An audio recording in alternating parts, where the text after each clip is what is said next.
Good morning, students. Can you hear me? Yes, ma'am. Okay, Yes, thank you. ma'am. Okay, so we're going to start a topic. Actually, I'm going to jump over molecular epidemiology. The second part I'll be taking next week. So, for this week, we're going to do biomedical waste management, management of needle stick injury, and antimicrobial stewardship. Okay, so regarding biomedical waste management, it's very important in the context right now, in the context of COVID 19. Okay, there are certain things which you should not miss. One is biomedical waste management, and another is how to manage a needle stick or any post exposure prophylaxis. Okay, so how much percentage of waste will come under biomedical waste? Okay, so the question is 5%, 10 to 15%, 25 to 30%, and 85%. By my biomedical waste means the waste which is generated in the hospitals. Okay, the waste which is generated while any treatment procedures are going on. Okay, so how much percentage of this waste comes under biomedical waste? That is 10 to 15%. So this 10 to 15% actually constitutes the biomedical waste. So what do you do? How do you take care of this waste? That is what we will discuss in this topic. So what is biomedical waste? So the waste which is generated during the laboratory diagnosis, during the treatment, during immunization of human beings or animals, during any research activities, or in the production of biologicals. So these constitute the biomedical waste. So why biomedical waste management is needed? Because management, you'll have to know regarding the management of biomedical waste. Why is it? Because people who are handling the waste, they are prone to injuries from sharps. Okay, if you do not handle the waste properly, it can result in a nosocomial infection or hospital acquired infection, or there's a risk of infection outside the hospital for waste handlers. So if the waste handlers are not able to handle the waste properly or have no knowledge of how the waste is being handled, there's a risk of infection once they go outside of the hospital premises. Okay, so the risks are also associated with hazardous chemicals and drugs, and the disposable being repacked and sold without even being washed. So sometimes just thinking it might be a plastic waste, okay, some of them are resold or repacked, okay, and they go in without being properly treated.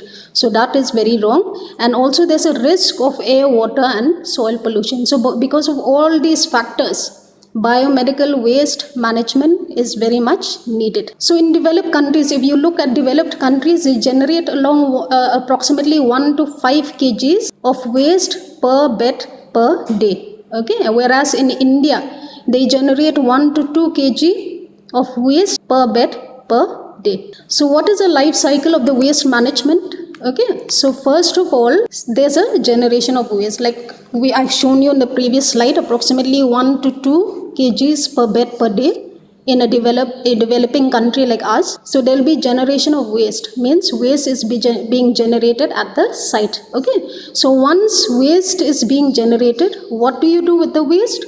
You'll have to segregate the waste accordingly. So there will be different types of waste, I'll show you.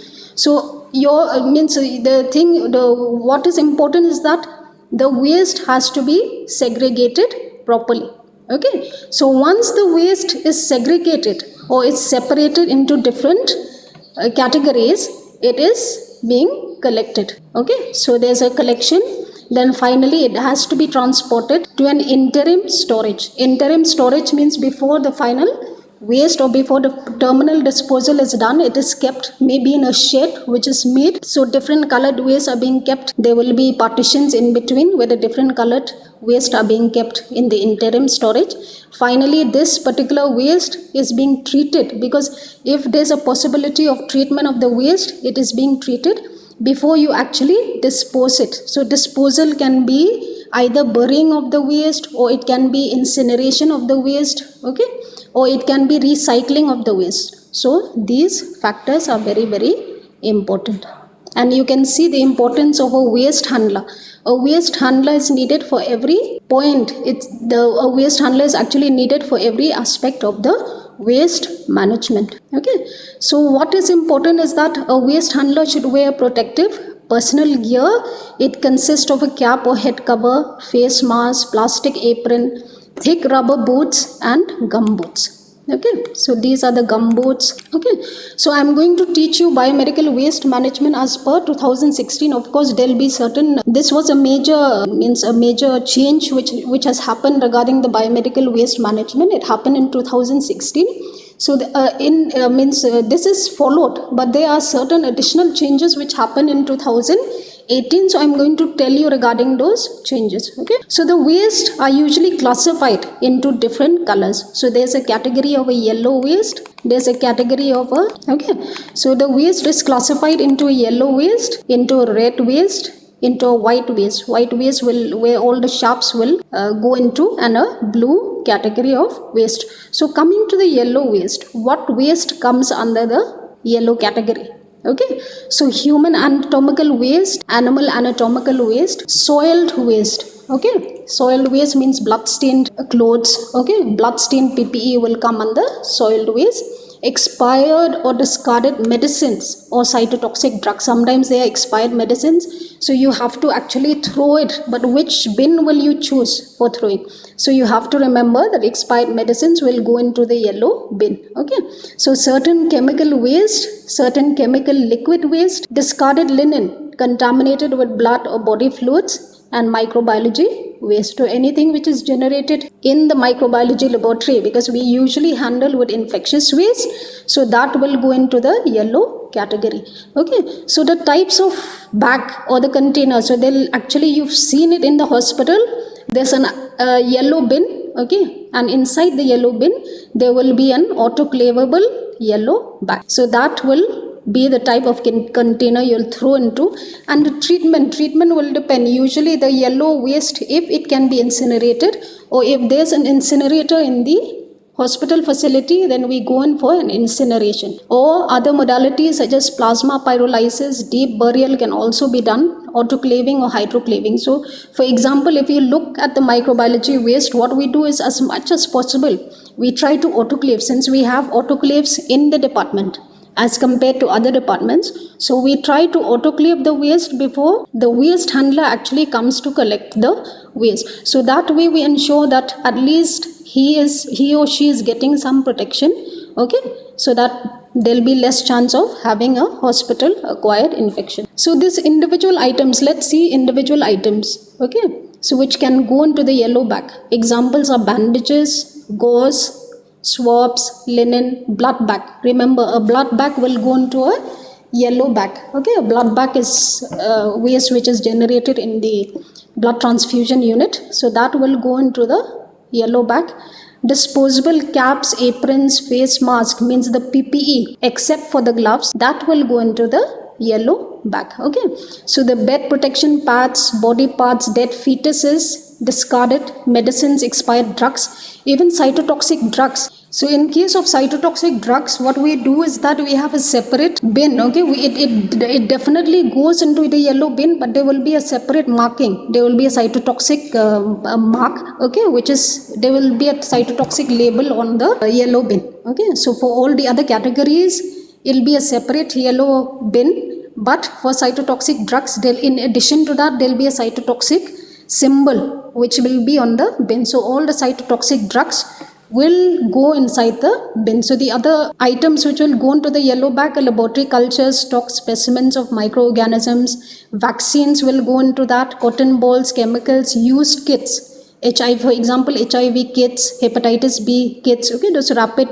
immunochromatography kits, all those will go into the yellow bag. Okay, diapers, napkins, placenta, nails, all these will go into the yellow bags. Okay, so for example, we'll just look at this scenario so that you'll get a clearer picture of what goes where. Okay, this is a laboratory personnel using PPE, that is personal protective equipment, starting from the head cap till disposable shoe covers. The personal gloves, okay, are soiled during processing of the sample. There was an unexpected spill during processing on the apron. So you tell what is the appropriate biomedical waste management. Is it A, where the gloves and apron being soiled should be disposed in red, rest of the PPE in yellow? Okay, or is it B, gloves being soiled with blood has to be disposed in the yellow bag? C, all PPEs should be disposed in the red bag? Or D, all PPEs, whether soiled or unsoiled, should be disposed in the yellow bag. Okay, so all the PPE as I've shown you in that entire list. Okay, so gloves and apron, if it is a plastic apron. Okay, so gloves being plastic, apron if it is a plastic apron, if it is being soiled, it should be disposed in red, the rest of the PPE in yellow. So we'll go into the red, because as I means you'll have to know what goes into the red. So just remember that infectious waste, okay, all the infectious waste which can be incinerated will go into the yellow. Okay, now we'll see what is the thing. Okay, let's see at the third scenario. A nursing sister finds expired chemotherapeutic drugs stored in glass ampoules in the ward. Okay, she tells the sister in charge to dispose those expired drugs. Sister in charge is confused regarding the disposal. So what do you suggest? The appropriate biomedical waste management. Should it be A, where it has to be disposed into red bag, B, in the glass, being a glass ampoule, disposed in a puncture-proof box, C, it has to be disposed in a black bag, and chemotherapeutic drugs has to be disposed in the yellow bag. So as I've mentioned before, chemotherapeutic drugs has to be disposed in the yellow bag. So what constitutes the red waste? Coming to the next category. So the type is this red waste, it constitutes a recyclable waste, means any plastic waste which can be recyclable. Okay, so it can means it will include the contaminated waste as well, because as I've told you, the gloves are recyclable. Okay, so the gloves, even if they are contaminated, they will go into the red waste. So the type of bag will be a red bag, will be a red container containing a red bag. Okay, and finally it has to go into the treatment or the final disposal. It can be autoclaved. This red bag can be autoclaved or microwaved before you actually send it for recycling. Okay, or it can be sterilized. Okay, once it's sterilized using the autoclave or microwave or hydroclaving, it has to be shredded, and this shredded red waste, okay, will be sent to the authorized recyclers. Okay, so that is the red waste. Just remember, in the red waste, it will include the contaminated waste, it will include the plastic waste, the recyclable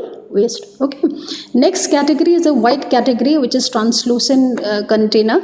Okay, this white category, the type of waste which you'll put in the white category will be sharps, including the metals. Okay, so the type of container, it will not be a bag, it will be a container, it will be a puncture proof, leak proof, tamper proof container. Okay, so this white waste, if there's a facility for the autoclaving, it can be autoclaved, it can be sterilized. Okay, if there's a shredder for metal waste, it can be shredded, or otherwise encapsulation in a metal container. Otherwise, if there's no facility for doing any of these, encapsulation means inside, if you've kept it inside the container, all these sharps you pour in a cement. Okay, so that it'll get fixed inside the metal container. So that is encapsulation. And finally, after encapsulation of this white waste, you'll place it in a landfill, in a sanitary landfill. So there'll be a pit. You'll have to dig a very deep pit where you'll bury this white waste inside the pit. So these are the different types of treatment or disposal options for the white waste. So what are the individuals in the red bag? Example, nasogastric tube, suction catheters, cardiac catheters. So the catheters will be included in the red bag.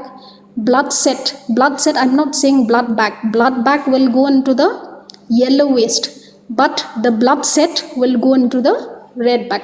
Okay, so gloves, needle cap, plastic IV bottles, urine bags. Just remember, urine bags will go into the red bag, whereas the blood bag will go into the yellow bag. Okay, nebulization mask, syringes without needles and fixed needle syringes, plastic test tubes, pipettes, disposable tips, plastic vacutainer, Ryle's tube, all these will go into the red bag. Okay, so looking at this scenario, an intern was asking to infuse 1 unit of whole blood for a patient with shock. Tell the appropriate disposal method that the intern must use after infusing the patient. Okay, so should it be A, where the blood bag should be disposed in the red bag, and IV blood set should be disposed in the yellow bag? Should it be B, blood bag and IV set both should be disposed in the yellow bag? C, blood bag should be disposed in the yellow bag, IV blood set should be disposed in the red bag? Or D, blood bag and IV set should be disposed in the red bag? Okay, so the answer will be C. Blood bag, it goes into the yellow bin. IV blood set will go into the red bin or the red bag. Okay, so white translucent bag examples: needles, syringes with fixed needles, when you cannot separate the syringes from the needles, needles from the needle tip cutter or burner, scalpels, blades, any other contaminated sharp object that may cause puncture and cuts. These will be included in the white these will have to be thrown in the white puncture proof container. Okay, not the bag. I've made a mistake there. It's not a bag. Okay, and the blue waste. What constitutes the blue waste? Glassware. Glassware will go into the blue waste, and metallic body implants. Okay, so it will be a puncture proof box. Initially in biomedical waste 2016, they've only said a cardboard box which has a blue emblem. Okay, but in 2018 they've changed it into a puncture proof box with a blue colored marking. Means all the glassware, metallic body implants will go into this blue waste. Okay, so how do you treat it? What is the final disposal? You either disinfect by soaking the washed glass after cleaning with detergent and sodium hypochlorite treatment, or you can sterilize using autoclaving, microwaving, hydroclaving, and finally it may, if it's possible, it can go for recycling. So individual items which can be included in the blue box or the blue puncture proof container, that will be glass test tubes, empty glass bottles, means any glass items, okay, metallic body implants, and reusable glass slides. Okay, so there was a blood sample from an HIV patient. Okay, the lab personnel want to discard the blood in a safe manner. What is the appropriate biomedical waste management? So is it A, where the blood sample has to be discarded in the yellow bag? B, blood sample has to be pre-treated with 10% sodium hypochlorite and then disposed. Blood sample should be autoclaved and then disposed, or both B and C are correct methods of disposal. This is regarding a blood sample which is received from a patient. Okay, we're not talking about the blood bag here. The blood bag will go into the yellow bin, but all the blood samples which we receive in the laboratory, let's say for HIV testing, hepatitis B testing, what do we do with that? Okay, so the answer is both B and C is correct. Okay, so blood sample can be pre-treated with sodium hypochlorite and then disposed, or it can be autoclaved and then disposed. Okay, so a TB patient coming to mycobacteriology lab, he gives a sputum sample for drug susceptibility test, and the personnel, after processing the sputum sample, discards the sample into 10% sodium hypochlorite. Is this appropriate for a TB patient? Okay, so you'll have to think, this Mycobacterium tuberculosis is sensitive to which disinfectant? Is it a sodium hypochlorite or something else? Okay, so the option, is it A? Yes, as the right chemical treatment is 10% sodium hypochlorite. Is it B? No, 5% Lysol should be used. Lysol will be a quaternary ammonium compound. C, no, 5% phenol should be used. Or D, no pre-treatment required, as it has to be disposed in the sewage effluent plant. Okay, so what is the answer for this? Because we're talking about a sputum sample of a TB patient. The answer is 5% phenol. So you have to remember that for discard of the sputum sample from a TB patient, the TB lab has to use this 5% phenol, not the 10% sodium hypochlorite or 1% sodium hypochlorite. Okay, so these are the newer methods of disposal. So according to rules 2016, the biomedical waste management should be done. What is the correct answer? Is it inside the hospital campus? Outsource if the disposal site is within 125 kilometer radius from the hospital. Outsource it if the hospital site is within 75 kilometer radius from the hospital, or it can be stored and disposed after a month to the outsourcing unit. So which is the correct? Outsourcing means instead of managing the waste within the hospital, you give it to some other company for disposal of the waste. Okay, so which is the correct answer? So you can outsource it if the disposal site is within 75 kilometer radius from the hospital. Okay, so it has to be more than 75 kilometers away for your disposal site.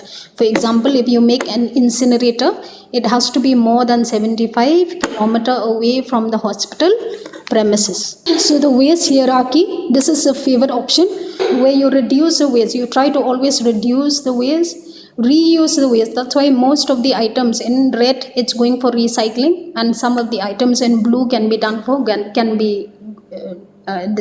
can go for recycling. Okay, reuse, for example, glass slides, or means glass slides except for TB slides and all, these can be washed and reused. Okay, or even some glass cylinders can be reused. Recovery, okay, where you recover energy from the waste. And the landfill is the least favored option, because there will be no land if you keep on doing a landfill. So these are the different disposal system. We have the incinerator in the hospital. Okay, if you have a chance to go and look at the biomedical waste portion, okay, of the hospital area, you can always go. Microwave, we have a shredder. Okay, and we have a burial pit. So the pit, it should measure 1.5 square meters with a depth of 3 meters. Okay, that should be the pit. If you have lesser than that, means it should not be considered. Okay, so it should be 1.5 meters. If you look at the diagram, and the pit should be 6 feet in diameter.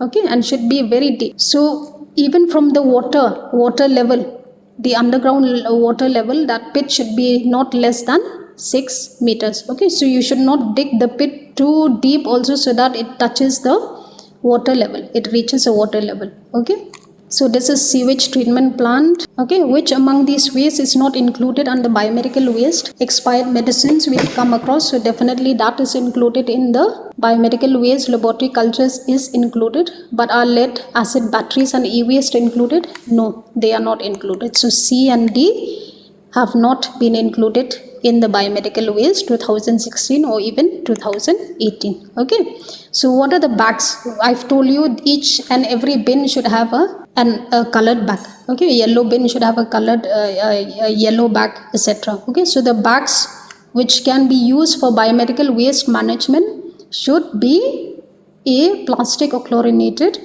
plastic non-chlorinated, plastic fluorinated, and non-plastic non-chlorinated.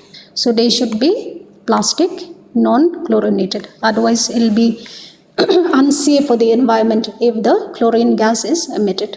Okay, so these are some examples. Improper waste handling. Look at the patient is handling with bare hands. That is absolutely wrong. Patient transfer trolley also without any support. This is wrong. Okay, so the sharps should be in a puncture proof container. So you can make, even if you don't have a proper puncture proof container, you can always make with such a thing as you see in this picture, with a jerry can also. Okay, you cut a jerry can, you dispose all your sharps inside the jerry can. Okay, here also this is wrong, because the waste bag, it's not labeled, it's not tight. Okay, so the waste handler will definitely get an infection in this case. This is a proper way. Bag is tight. Okay, and there's a biohazard sign here. Again, the bags are not labeled, not tight, note the spillage. Okay, so this is absolutely wrong. It's very, very unsafe for the waste handler. And you can transport waste. Here the bags are tight and properly labeled, so that is correct. Okay, here is absolutely wrong. Look at the bags, all the colored bags, different colored bags in one bin. Actually, ideally you should, for the red, means that red trolley, it should have only the red colored bags. In the blue or in the black, it should have only the black colored bags, but here everything is mixed, so that is also very wrong. Okay, so these are done. These are some pictures of autoclaving, shredding, packing. Okay, so packing is done like that, so that you can send it to the authorized recyclers. Okay, and a transit storage, there's a shed, interim storage, so it should be well lighted. It should be cordon, means no people should go in, no the animals should be allowed to to pull the waste. Okay, clean and locked interim waste storage site. Now coming to the next topic, that is post exposure prophylaxis. This is very, very important for you. Okay, so what is post exposure prophylaxis? What is post exposure? This will include occupational exposure. Okay, so occupational exposure means while you're handling patients, these exposures can occur. It can be a needle stick injury, it can be a cut from other sharps. For example, in laboratory, there are cuts from sharps because we handle a lot of glassware. So when a glassware breaks, sometimes it causes a cut to the healthcare worker. Okay, or any contact of eyes, nose, mouth, or skin with blood. For example, while you're taking blood sometimes or during an operation, blood it spills out and it means it splashes into your skin or it goes into your mouth, nose, and eyes. So these are examples of occupational exposure. So most of the exposures do not result in infection. Okay, but there are certain factors. For example, if the amount of blood is huge or if it enters into eyes, okay, or the mouth, there may be a chance of infection.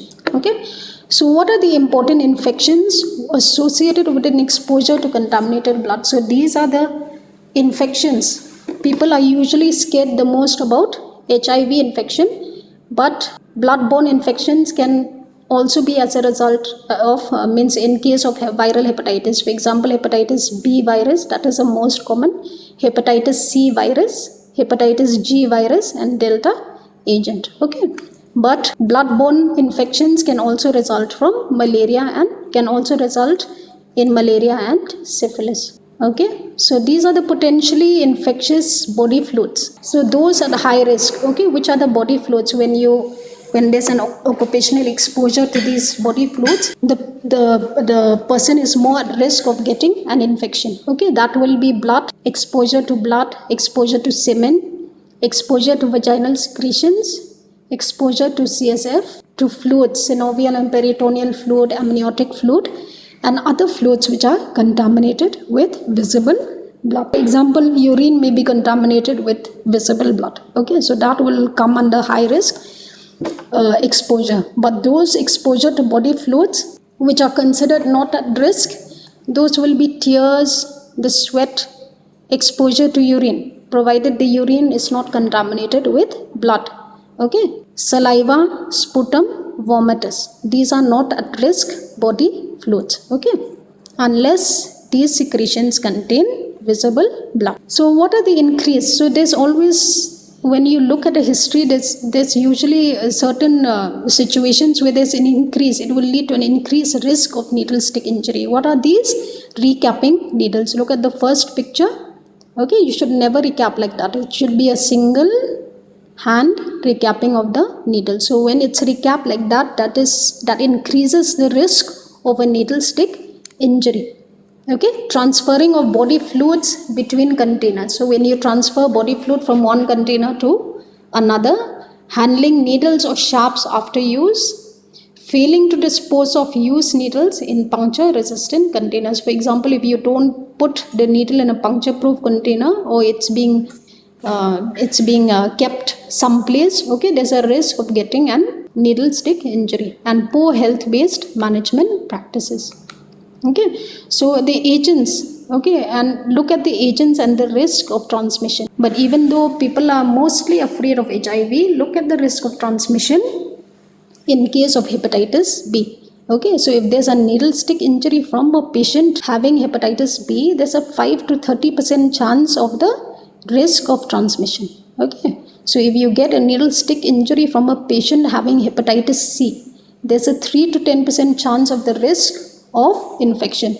Whereas in case of HIV, if you get a needle stick injury from an HIV patient, means you're using that needle, the needle has been used for an HIV patient and has accidentally pricked you, there's a 0.3% chance of getting an infection.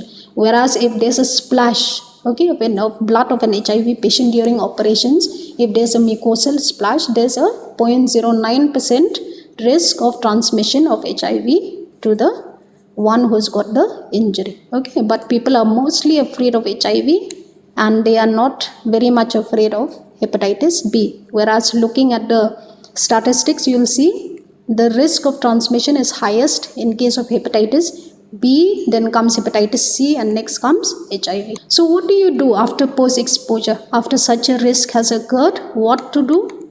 Do not these are the things you should remember always. Do not panic. Okay, sometimes if you get your finger gets pricked, do not put pricked finger in your mouth, because that is usually done in most of the cases. Okay, squeeze, do not squeeze blood from the wound. This causes trauma and inflammation, and it increases the risk of transmission. So do not squeeze blood or wound, you just leave it like that. Do not use bleach or any other disinfectant on the wound. That will not help at all. That will just cause inflammation and increase your chance of infection. Okay, so what are the first aid measures? What should you do? Okay, so for the skin, you should immediately wash the wound and the surrounding skin with water and soap, and then rinse the skin. So you have to wash the wound with plenty of water and soap.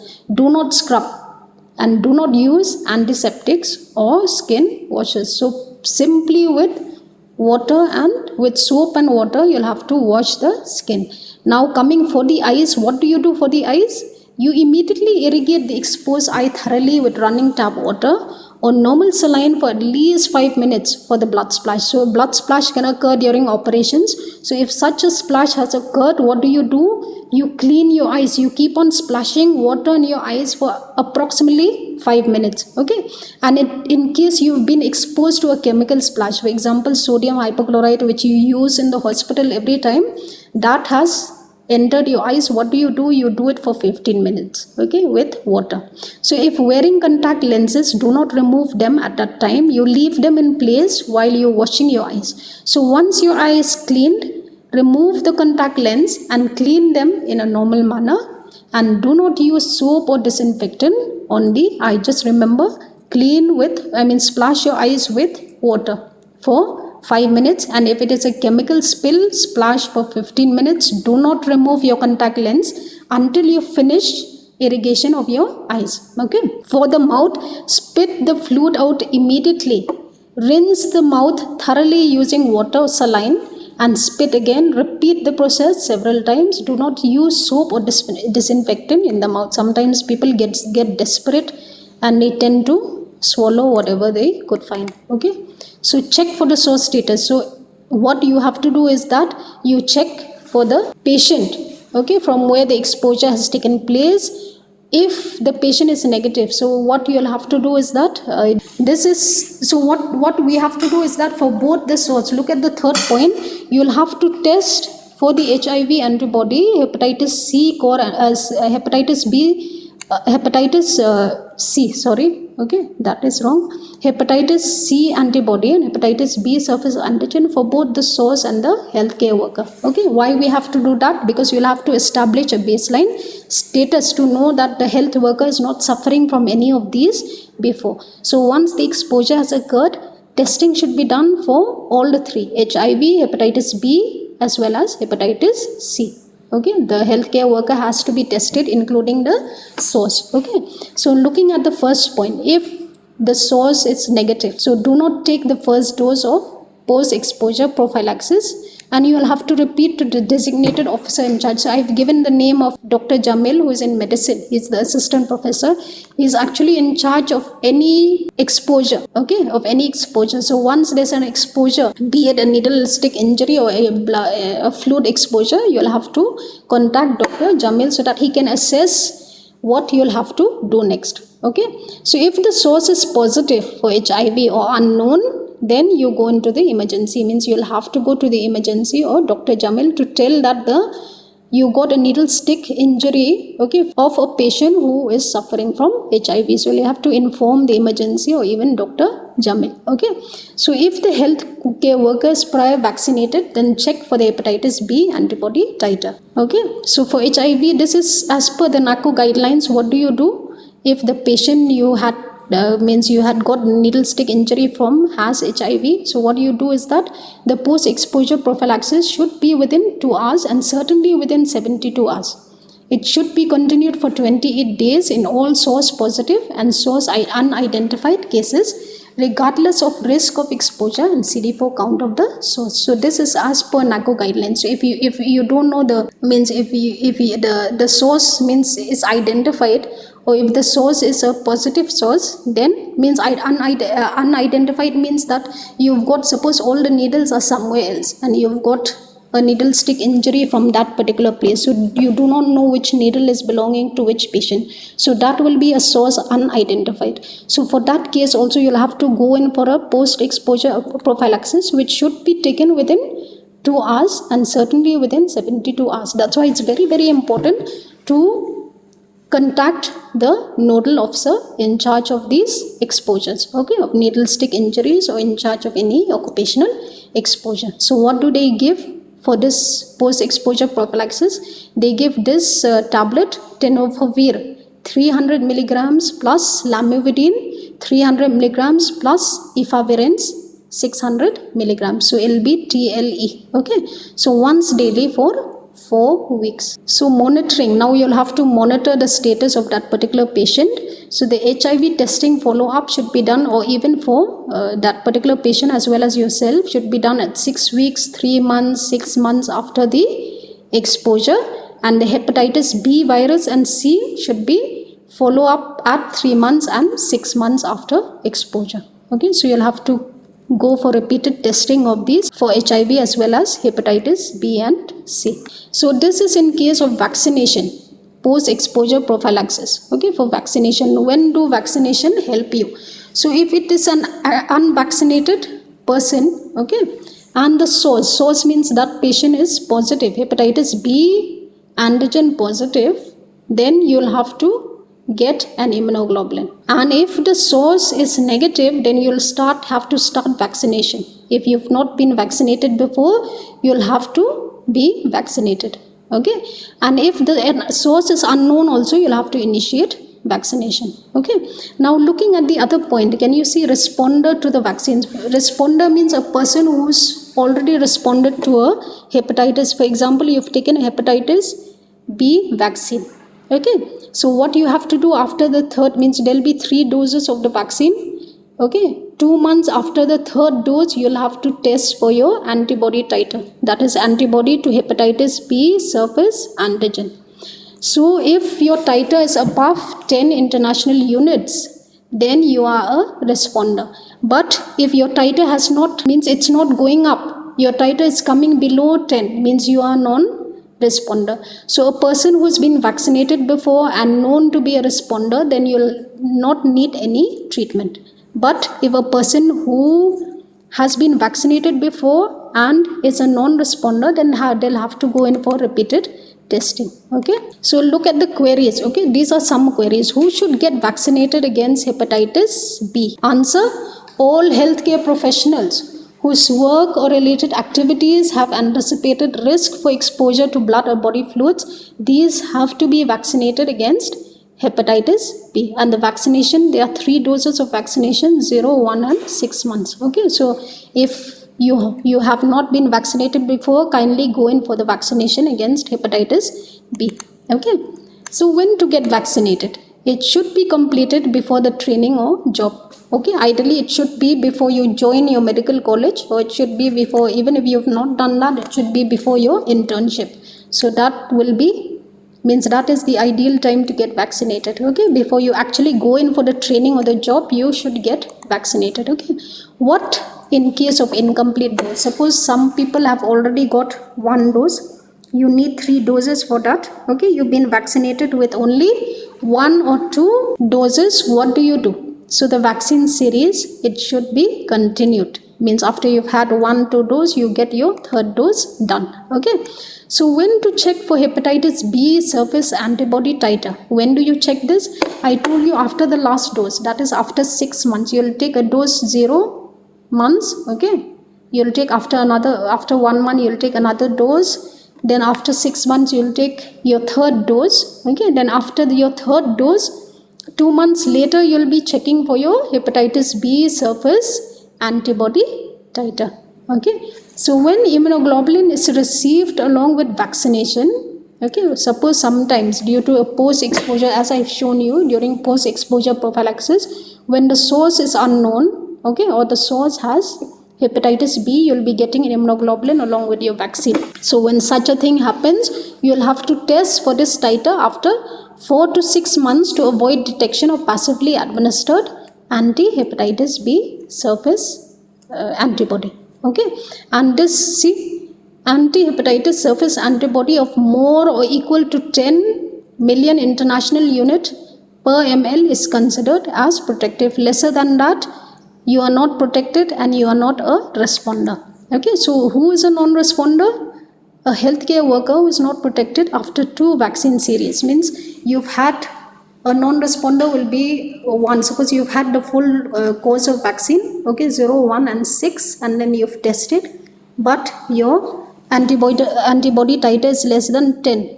So that will be a non-responder. For those non-responders, actually we ask them to take another series of vaccines. So they'll have to take 0, 1 and 6 months vaccine. Okay, then we test again the second time.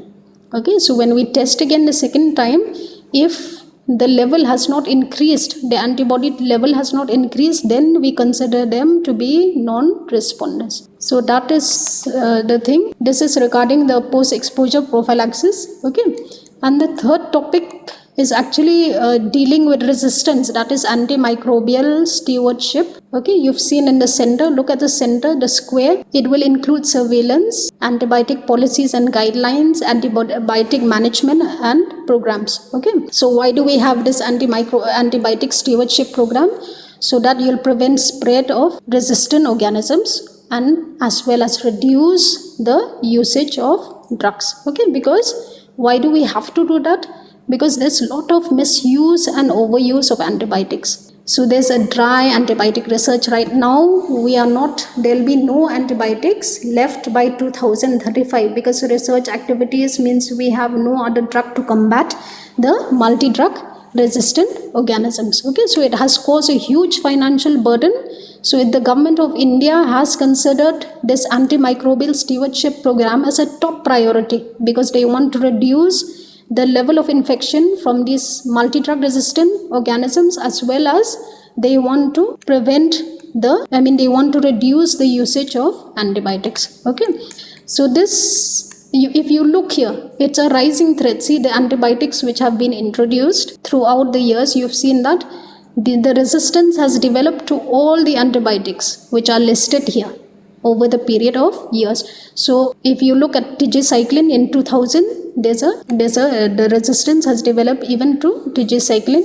Even some resistance has developed to linezolid as well. Okay, so the scenario today, up to 85% of antibiotics have a non-human use and up to 75% have a non-therapeutic use. So we are misusing antibiotics. 85% of antibiotics non-human use means they've been used for veterinary, for the animals. Okay, that is one of the contributing factors of having resistance to the antimicrobials right now. Okay, in hospitals up to 50% of antimicrobial use is inappropriate. Okay, so that's what is the impact of resistance. Finally, if there's lots of resistance to antibiotics, it will result in excess length of stay in the hospital, interference with the patient's normal flora. Normal flora is a good flora. Okay, the bacteria, they are very good. It helps to protect us. But when you take antibiotics, it tends to interfere with the normal flora of the patient. It can result in untreatable infections because none of the antibiotics will be effective against those particular infections. Increase side effects, increase the cost of hospital stay, as well as the increase of the cost in hospital, the hospital cost. Selection of drug resistant organisms means it will contribute to more resistant organisms coming up as a result of the use of more and more antibiotics. Okay, and it will definitely increase the morbidity and mortality. Okay, so these hardly any promising agents are in the pipeline as of now, and these are the common antibiotics which are these are the common microorganisms which are causing hospital acquired infections and which are multi-drug resistant. Okay, Enterococcus faecium, Staph aureus, Klebsiella and Escherichia coli, Acinetobacter baumannii, Pseudomonas aeruginosa and Enterobacter species. So these are mainly responsible for the hospital acquired infection, and they are responsible for they constitute the drug resistant organisms in the hospital setting. So what do we do? First option, we cannot go for the first option. We are not in a position to create new drugs. but we have to learn to use what we have more wisely. So considering that, that's why the antimicrobial stewardship program came into place. Okay, so how do we combat this antimicrobial resistance? There's a 3-pillar approach. One is to optimize the use of existing antimicrobial agents. For example, there are certain agents which we've not used very frequently, which are old drugs, but which are still very, very good. Okay, for example, nitrofurantoin. So we try to use that for the UTI.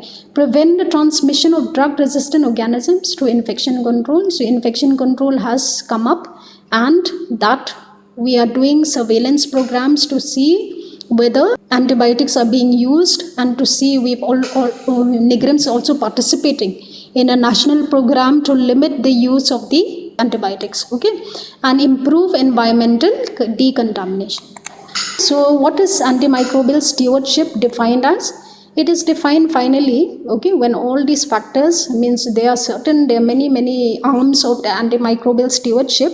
Finally, what they want to do is that we want to give the right antibiotic for the right patient at the right time with the right dose and the right route, causing the least harm to the patient and the future patients. Okay, so the goals are to improve the patient outcomes, to improve the patient safety, reduce the resistance, and reduce the healthcare cost. So this is actually the goals of antimicrobial stewardship. Okay, so this is the structure, the organizational structure of AMS team. So we do have an antimicrobial stewardship team. It should consist of a physician, that is infectious disease physician, a clinical microbiologist, a clinical pharmacist, stewardship nurses, quality improvement or patient safety managers, pharmacy department, and the hospital infection control, the committee that is consisting of the infection control officer as well as the nurses. So this is the team of the antimicrobial stewardship